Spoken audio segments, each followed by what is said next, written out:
count your toes and it still ain't enough. You've made mistakes. You've had faults and you've had failures this week. For some, it could have just been an attitude.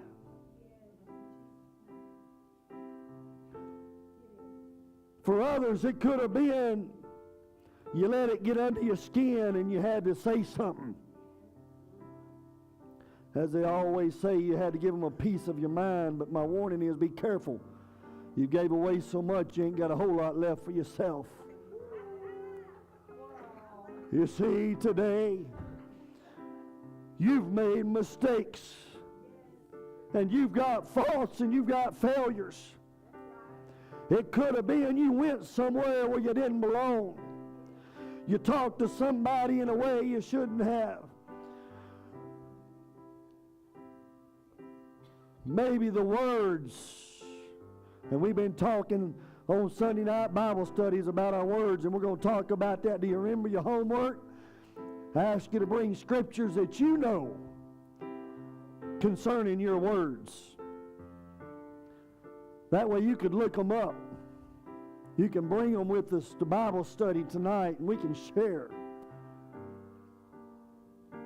As we go throughout this service today, I want you to realize something that is so very critical to our walk with God and the success of our walk with God. Yesterday is done. You can't relive it. You can't change it. You can't repeat it. And you can't do anything about it. But it doesn't define who you are.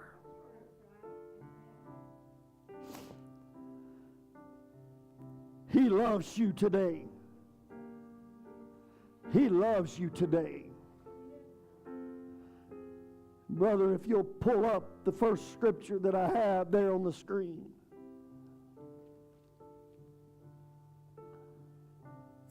You're looking at Matthew chapter 10. We're reading 29 through 31. It says, "Are not two sparrows sold for a farthing, and one of them shall not fall on the ground without your Father? But the very hairs of your head are all numbered. Fear ye not, therefore, you are more valuable than many sparrows." You go to the book of Luke now, chapter 12 and verse 6. "Are not 5 sparrows sold for 2 farthings, and not one of them is forgotten before God?"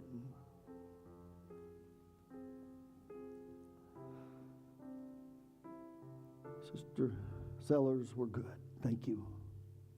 Thank you. When we look at these particular scriptures today, I want you to take notice of a couple of things. I've got some cute stories that I could tell. You know, Google has a lot of interesting stuff to say. Examples. Preachers, we gather quotes and we gather stories because you never know when they're going to become valuable to a sermon. But I want today to take just a few moments and do a little breakdown for you because some of us may be struggling. You have looked at yourself as non-value. You ask yourself the question, what purpose do I have? Why am I here? You look at yourself and you just see one big mistake after another. You see yourself one problem after another problem and one bad decision after another bad decision. And you see yourself in a place that at this point in your life you've done this so long that you've had habits form. And your habits, you think, have now defined who you are. Others look at the way that you have been treated your life whole by maybe parents, by family members, by others that didn't find any value in you, so they talked down to you and they treated you bad and they treated it as if you had no value to your life and no purpose, and you yourself have found yourself all of a sudden believing these lies that have been spoken about you. You have seen people and heard people talk about different things in your life. I know people that are short, that have gained the reputation of short man syndrome.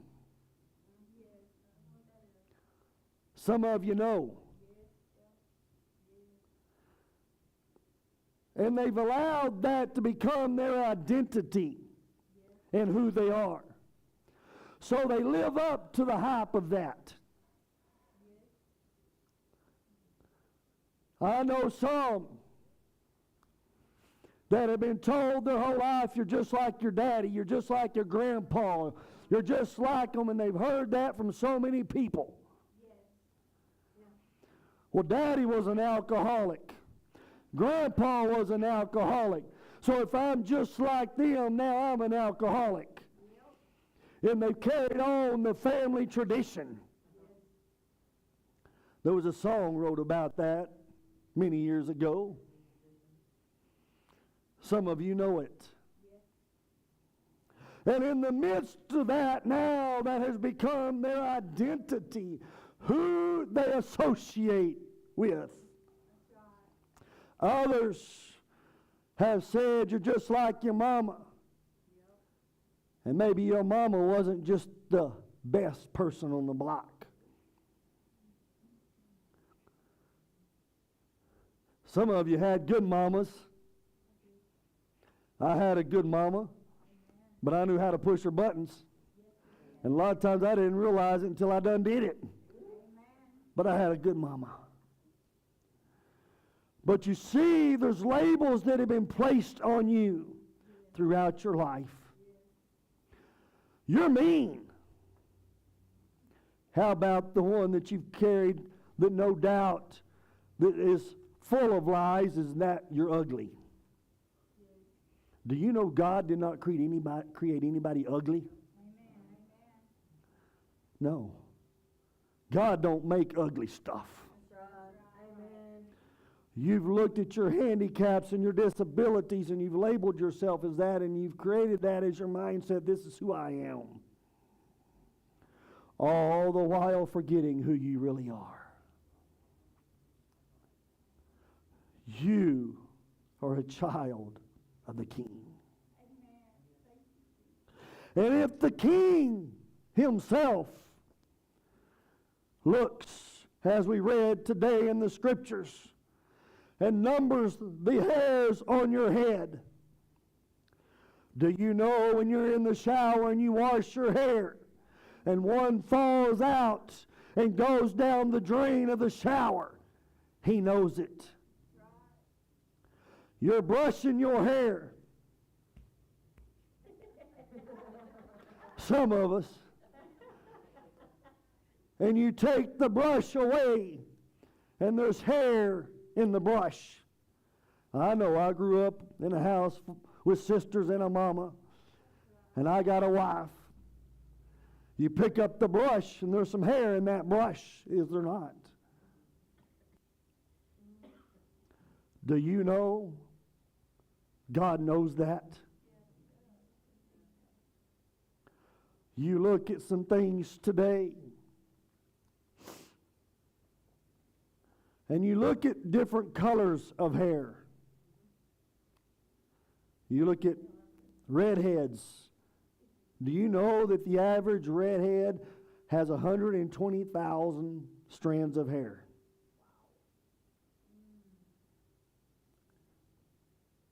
Do you know blondes have an average of 150?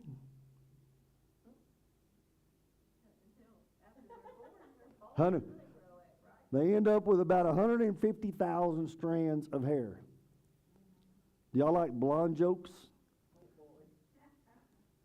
It's because they have more room for the roots.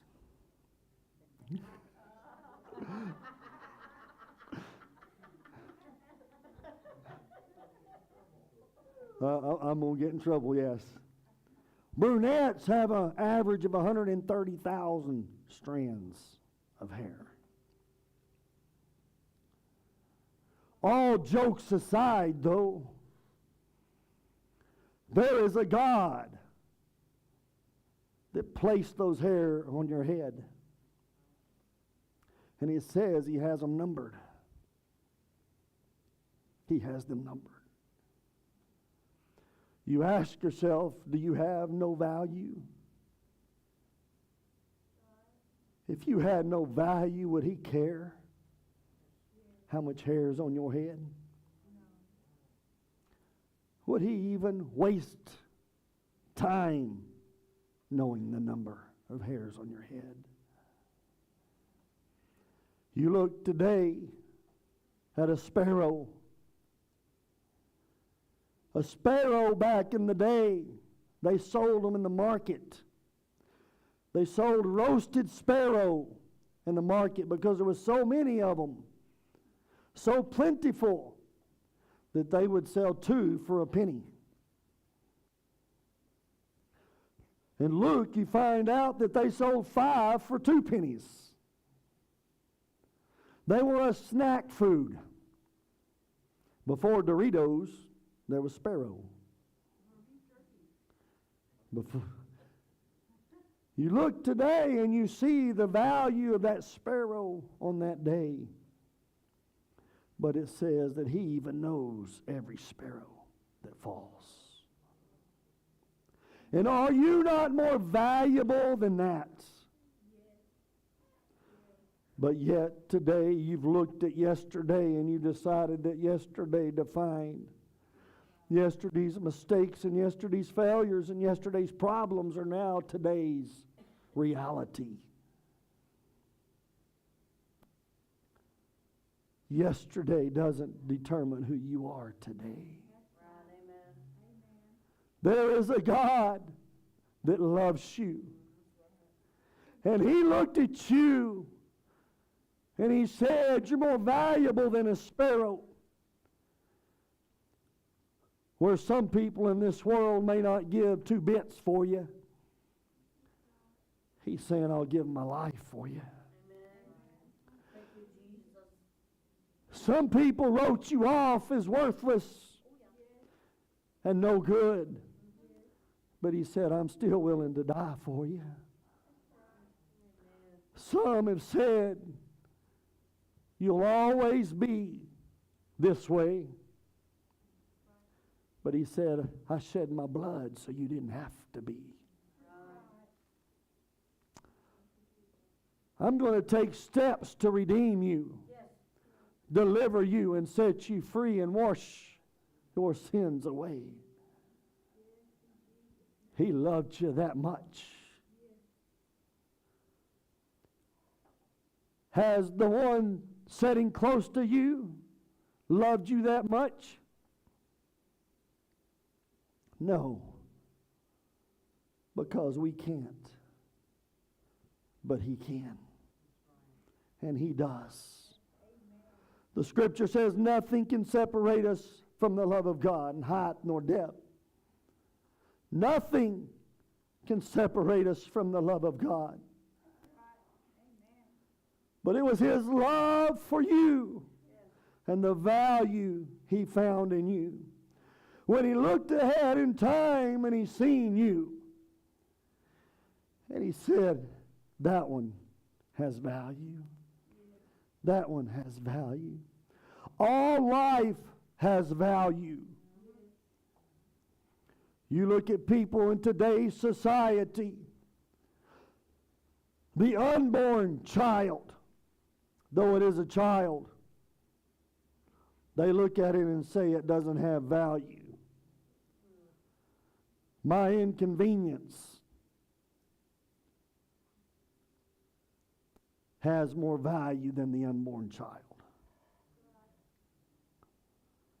There's tests out there today where every kind of disease or every kind of handicap can be checked before the baby's born in the early stages, and they can determine if this child's going to have some sort of handicap. And you have the option to say they're going to have this issue, so they don't have no value. They're going to have this problem, they have no value. They're going to deal with this, and I don't want to deal with it, and I don't want them to have to live with it. So they have no value. But Jesus took a different approach. He is the giver of all life. He created you. He didn't look at you and say, because they're not perfect, the perfect specimen with the perfect capabilities and the perfect profile, they have no value. He looked down on you today and said, I know you're not perfect, but I love you. I know you ain't perfect, but I'm going to shed my blood for you. I know life isn't always going to treat you fair, but I love you. I know you're going to be done wrong, but I love you. I know you may be treated badly, but I love you. I know you're going to have to deal with bitterness and anger and frustration, but I love you. I know you're going to have to deal with addictions and problems and sins that'll so easily beset you, but I love you. I know you're going to go through life and struggle, but I love you. I know you're going to keep falling, but I love you. Just keep getting up, because I'm there to help you. I'm there to pick you up one more time. I'm there to wrap my arms around you once more. I'm there for you because I love you. I'm there for you because I love you today. You see, back years ago, a man by the name of Bob in California went garage selling. He had a hobby of collecting other people's junk, thinking one day I'll find a treasure. So Saturday morning he would get the paper and he would highlight the garage sales,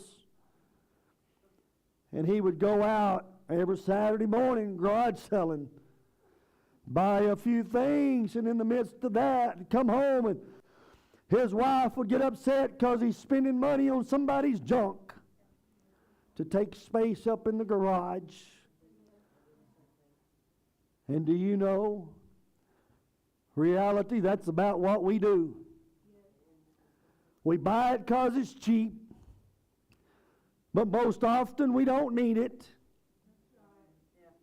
We might think somebody else does, but we forget to give it to them.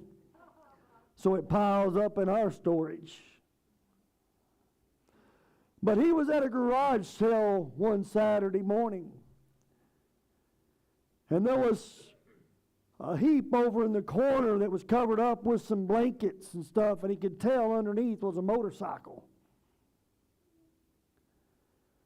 And he knew it wasn't a part of the garage sale, so he asked the man the question, what it was. And they got to looking at it, and he asked him if it was for sale. And he said, well, my wife's been trying to get me to do something with it. Need to get rid of it. It's just taking up space in the garage. And so Bob asked him, what do you want for it? He said, oh, I'll take $35. That's about what I'll get at the scrapyard for it. He says, all right. In his mind, he's thinking, I can part it out and sell parts, make my money back, or, you know, I might find somebody else that'll give me a little more for it than $35. So he said, can I come back and get it tomorrow? Tomorrow rolled around, he come back and got it. A few weeks went by, and he decided to call the Harley shop, because it was a Harley, and ask them, hey, what are these parts? I need these parts for this motorcycle. He was going to spend a little money on it, try to get it running. The motor was froze up. And so the guy at the Harley shop wanted the serial number, the model number, all the information. And as he typed it in and started looking for this serial number and this model number, he got real quiet. He didn't say nothing for a few minutes. And he asked Bob, he said, can I have your phone number and your address and all your contact information? I'm going to have to call you back. And Bob, he hesitated for a moment, and then he's like, well, it's the Harley shop. Surely they can't do anything with my information. So he gave it to him. A few days rocked along and didn't hear from anybody. A couple of more days, and all of a sudden he gets a call from the Harley representative at Harley, the corporation. And he asked him about the bike, started talking to him and telling him about it, and they had conversation. He told him, he said, go look under the seat. Would you do that for me? He said, don't hang up. Lay your phone down, go look underneath the seat of that motorcycle and see if there's something engraved there. And he's like, well, okay. So he went. And what he was expecting was that because he had this motorcycle, at some point it was stolen or it had been used in a crime and they were trying to track it down. And now because he had possession, he might be in trouble. But as he took the seat off the motorcycle and he seen the engraving, and it just said, the King. That's all it said. Yes. He goes back and he tells the man on the phone, and he says, I've been authorized to give you $300,000 for this motorcycle as is. And he said, you know what, just give me time to think about it. Give me a few days. He hangs up the phone. The next day, Jay Leno calls him and says, I'll give you $500,000 for this motorcycle as is. I'm a collector. I want to add it. $35 motorcycle going to the junk heap now has a value of $500,000. You see, the value of things is only what people are willing to pay. Sports cards, Pokemon cards, collector cars. Absolutely. A quarter is only worth a quarter. But if you know the secret, you can save some of those quarters that were a little bit older, and they're worth a little more. You know, a penny costs more than the penny's worth to make nowadays. That's why they quit making pennies. But you see, you're the same way. Your life could be like the motorcycle in the back of the garage, forgotten, no value, headed to the scrapyard. The only thing that it was good for was scrap metal. The only thing that your life was good for was an eternity in hell. But somebody named Jesus looked down at you and says, I'll take that one. I'll take that one. I'll buy that one with my blood. I'll buy that one with my blood. You balk at giving a kidney to somebody in need. You go through and you question, should I not? But he said, I'll give all my blood for you. He didn't. All he said in the garden, his prayer in the garden, go back and read it. You'll find out what he said. He had to do the will of the Father. He had to do it. Because when he done that, he knew salvation was for you. So today, as you look at your life, and you look at the yesterdays of your life,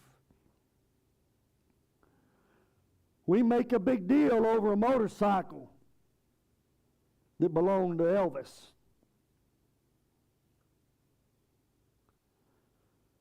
You make a big deal over some of the collectible things you yourself might have. You see, we place value on the tools that we have. Ask Brother Mike, sometimes you got to pay more for that tool than what it's really worth because you need the tool to do the job. But what we do is we place a value on that tool. I'm willing to spend this kind of money on this tool, and that's the value we place on it. Sometimes we place a value on ourselves that says nothing.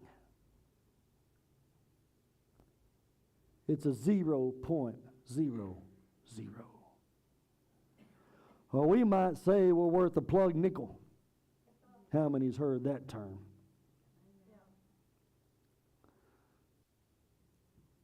My value isn't placed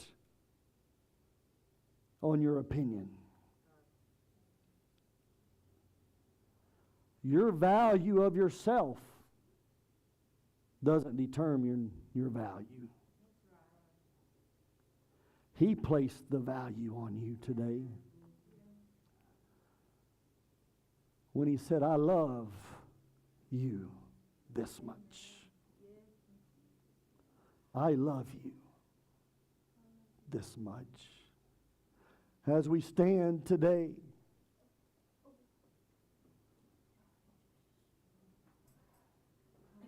have you questioned your value lately?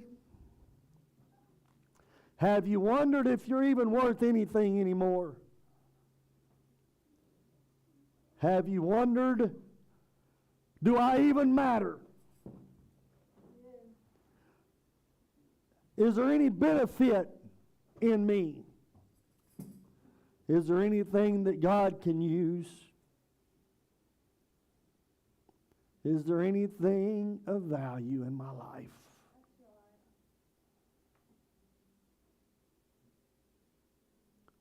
Or am I here just to exist until God calls me home?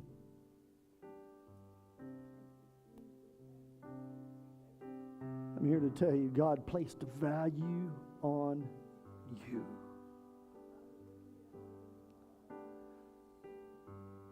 He said, you're worth it. As we all close our eyes today, he said, you're worth coming and being born in a manger. You're worth living 33 and a half years. You're worth having to be run through a kangaroo court. You're worth it, he said. You're worth being ridiculed over.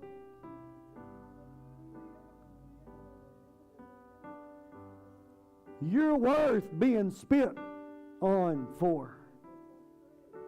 You're worth being slapped for. You're worth the cat o' nine tails upon my back, he said. The value he placed upon you. You're worth all the things that they're going to do to me. I love you that much. You're worth it. You're worth it, he said. You're worth the nails in the hands and the feet. You're worth it. You're worth giving my life for. You see, He placed value on you higher than you place on yourself. But He said, you're worth it. You're worth it. You're worth a spear in the side. You're worth a crown of thorns on my head.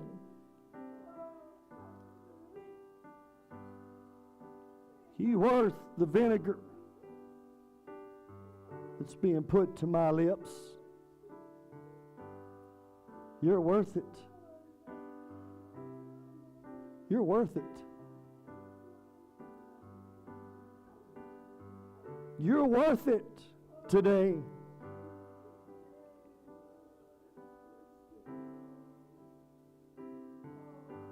And when you give your life in return to Him, how little does that mean? How much more does He deserve? That we live for Him when He died for us.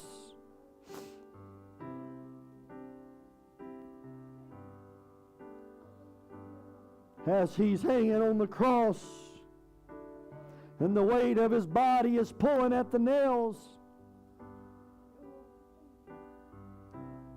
the muscles get weak and they start getting stretched and strained. No doubt the pain and the suffering. He said, you're worth it. You're worth it.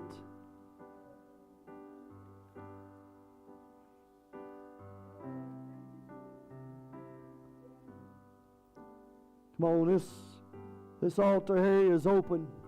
Whole front of this